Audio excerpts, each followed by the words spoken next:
पाच वर्षात त्यांनी काही काम केलं नाही। 5 वर्षात कुठे मतदारसंघात संपर्कात नव्हते। त्यांनी फक्त त्यांचं अस्तित्व दाखवण्याच्या नादामध्ये करण पवार सारख्या मित्राचा बळी घेतला। या निकालात ते सुस्पष्ट झालंय। ज्या गिरीश महाजनांचं ते कौतुक गोडवे गात होते, अगरबत्त्या वाहत होते, त्यांच्यावर बोलणं कदाचित त्याचा तो संस्काराचा भाग असेल, त्यांचे ते संस्कार असतील। त्यांनी राजू देशमुखांवर खालच्या स्तरावर टीका केली, एकेकाळी उद्धव ठाकरेंवर केली, एकेकाळी काँग्रेसवर केली। त्यांचा स्वभाव आहे की त्यांची उंची त्यांनी स्वतःच्या कर्तृत्वाने कधीही वाढू शकले नाही। त्यांनी कोणाला तरी आरोप प्रत्यारोप करून त्यांची उंची वाढवली आणि आज जनतेने त्यांना त्यांची जागा दाखवली। भाऊ पहिले बोललं जात होतं की टफ फाईट होणार, आता मात्र एकतर्फी चित्र झालेलं आहे। कोण म्हटलं होतं टफ फाईट होणार? असं मत प्रवाह होता एक। असं काही नव्हतं। हा भारतीय जनता पार्टी शिवसेना मित्र पक्षांचा हा बालेकिल्ला आहे आणि या निकालातून एकदम स्पष्ट झालंय। 5 वर्षामध्ये बघा, उन्मेष पाटलांनी काही काम केलं। 10 वर्षामध्ये विधानसभेला 10 वर्ष ते सत्तेत होते, साधी मुतारी बांधू शकले नाही आणि त्या लोकांनी टफ फाईट देणं हा विषय येतच नव्हता। आम्ही अगोदरपासून सांगत होतो की हा लीड आम्हाला तर अपेक्षा जास्त होती, पण कमीत कमी 2 लाख राहील हे मी निकालाच्या अगोदर चाळीसगावला एका जाहीर भाषणात सांगितलं होतं।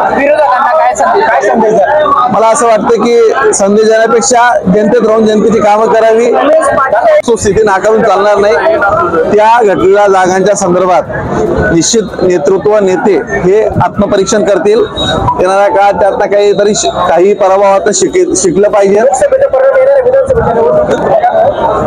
आता लोकसभेचं गणित आणि विधानसभेचं गणित वेगळं असेल। आता त्या युत्या कशा होतात, कोण कसं राहतं याच्यावर ते सगळं गणित अवलंबून असेल। पण मला असं वाटतं की विधानसभेला याच्यापेक्षा अजून सकारात्मक बदल आपल्याला पाहायला मिळतील।